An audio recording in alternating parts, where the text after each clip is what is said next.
outside, but chocolate in the middle. Perfectly valid as a breakfast instead of a croissant. Absolutely, absolutely. Okay. And often you get to the counter and you... Last year, I had a life-changing carb craving. Specifically, I want cafe to order your breakfast and save lots of money, and breakfast, break your croissant with locals. Lunches, the bakery all over Paris in search of the perfect croissant.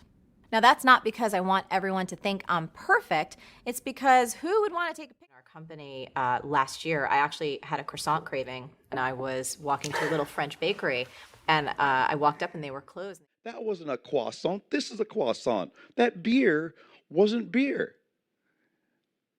And I was pissed. Time consuming.